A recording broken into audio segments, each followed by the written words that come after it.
নমস্কার, আমার সকল দর্শক বন্ধুদের আর্ট কুকিং অ্যান্ড লাইফস্টাইলের পক্ষ থেকে আপনাদের সবাইকে স্বাগত জানাই। আজকে একটা অন্য ধরনের ভিডিও নিয়ে এসেছি, একটা হেয়ার সিরাম, যেটা আমি নিজের ব্যক্তিগত জীবনে ভীষণভাবে উপকার পেয়েছি। তো সেই জন্যই আপনাদের সাথে আজকে এটা শেয়ার করলাম। খুবই সহজ একটা পদ্ধতি, যেটা আমাদের ঘরোয়া উপকরণ দিয়ে আপনারা যে কেউ এটা বানিয়ে নিতে পারবেন। আমি যেগুলো দিয়েছি চেষ্টা করবেন আপনারা সেগুলোই ব্যবহার করতে, সেই যে উপাদানগুলো।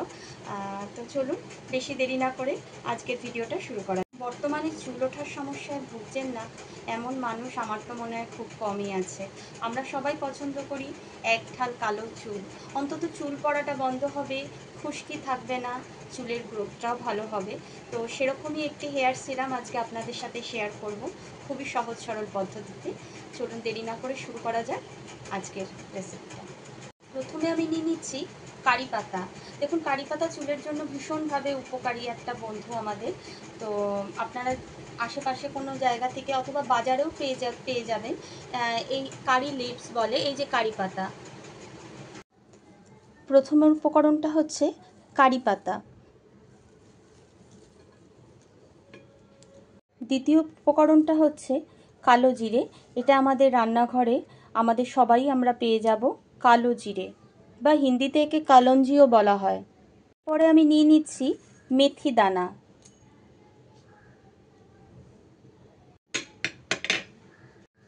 এর সাথে আমি নিয়ে নিচ্ছি কয়েক টুকরো লবঙ্গ।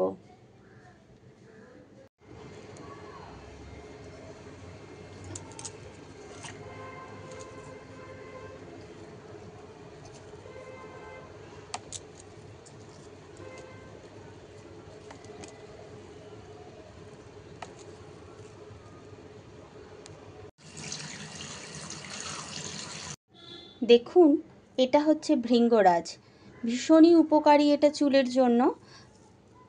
আমার বাগান থেকে এটা নেওয়া, যে কোনো জায়গাতে এটা পাওয়া যায়, বিশেষ করে রাস্তার ধারে দেখবেন এই ধরনের ছোটোখাটো গাছের মধ্যে এগুলো হয়ে থাকে, জংলা গাছের মধ্যে। কিন্তু এটি চুলের জন্য ভীষণভাবে উপকারী। এই আজকের হেয়ার সিরামে আমি কয়েকটা এই ভৃঙ্গরাজের পাতাও অ্যাড করে দেব। মধ্যে আমি কয়েকটা জবা ফুলের পাতা দিয়ে নিচ্ছি। জবা ফুল চুলের জন্য যেমন খুবই উপকারী, তেমনি জবা ফুল না থাকলে আপনার জবা পাতাও ব্যবহার করতে পারেন, এটিও খুব উপকারী। তো আমি এর মধ্যে কয়েকটা জবা ফুলের পাতা দিয়ে দিচ্ছি। এইবার আমাদের এই সমস্ত উপকরণগুলোকে একটা পরিষ্কার স্টিলের পাত্রে জলের মধ্যে এক রাত্রি ভিজিয়ে রাখতে হবে। দেখুন, এখানে একে একে আমি কারি পাতা নিয়ে নিচ্ছি। চেষ্টা করবেন এইভাবে পাতাগুলোকে ডাল থেকে আলাদা করে নিতে।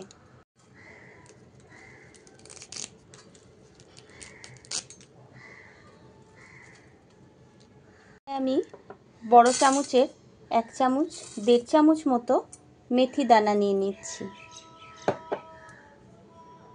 বড় চামচের 1.5 চামচ মতো কালো জিরে বা কালঞ্জি এর সাথে যোগ করে নিচ্ছি।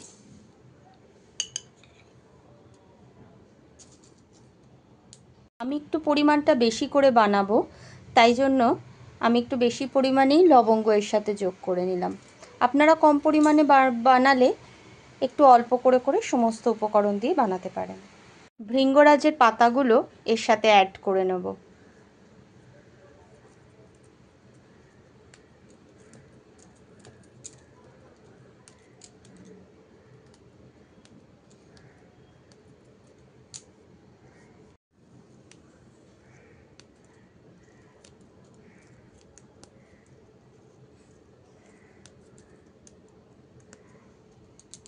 গুলো এর মধ্যে দিয়ে দিলাম, একটু ছিঁড়ে ছিঁড়ে দিয়ে দিলাম। এই সমস্ত উপকরণগুলো দেওয়া হয়ে গেলে এর সাথে আমি পরিমাণ মতন জল যোগ করে নিলাম।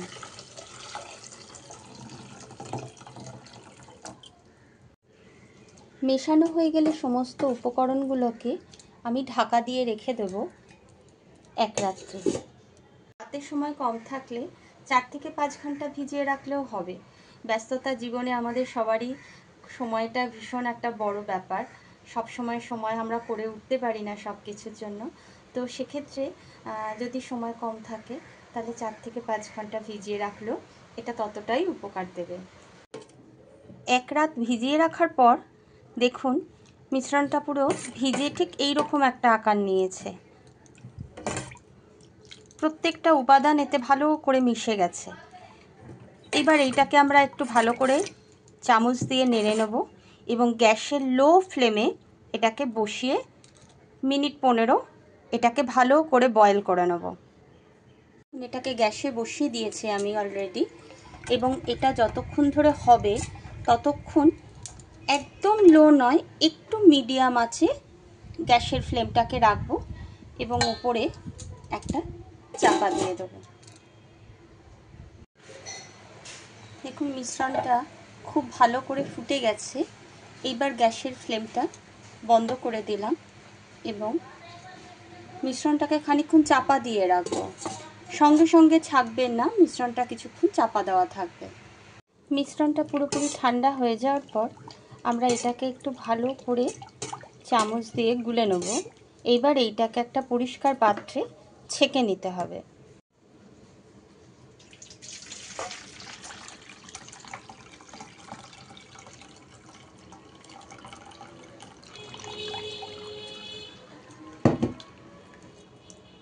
দেখুন এইভাবে আমি পুরোটা ছেঁকে নিয়েছি, এর থেকে জলটাকে আলাদা করে নিয়েছি, আর এই যে মিশ্রণটা এটাকে আমি আলাদা রেখে দেবো। এই যে হেয়ার সিরামটা তৈরি হলো, এটা আপনারা যে কোনো স্প্রে বোতলে ভরে চুলের গোড়ায় গোড়ায় যদি অল্টারনেট ডেতে দিতে পারেন তাহলে তো খুবই ভালো কাজ করে এটা। এবং এটা একদমই তেল চিপচিপে হবে না, এবং এটাতে কোনো রকম ইরিটেশনও মাথায় কিছু হওয়ার কথা নয়। খুবই উপকারী একটা সিরাম, হেয়ার সিরাম। এটা চুলের যাবতীয় হেয়ার সমস্যার সমাধান করবে, খুশকি, চুলের গ্রোথটাকে ভালো করবে এবং চুলটার গোড়া মজবুত হতে এবং চুলটাকে কালো করতেও ভীষণভাবে উপকারী এটা।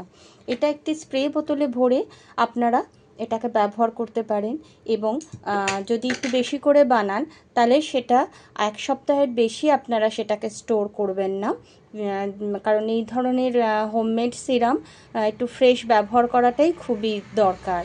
তো এটাকে আপনারা যদি একটু বেশি করে করেন তাহলে এটাকে ফ্রিজে আপনারা ওই 5 থেকে 7 দিনের মতন স্টোর করে রাখতে পারেন।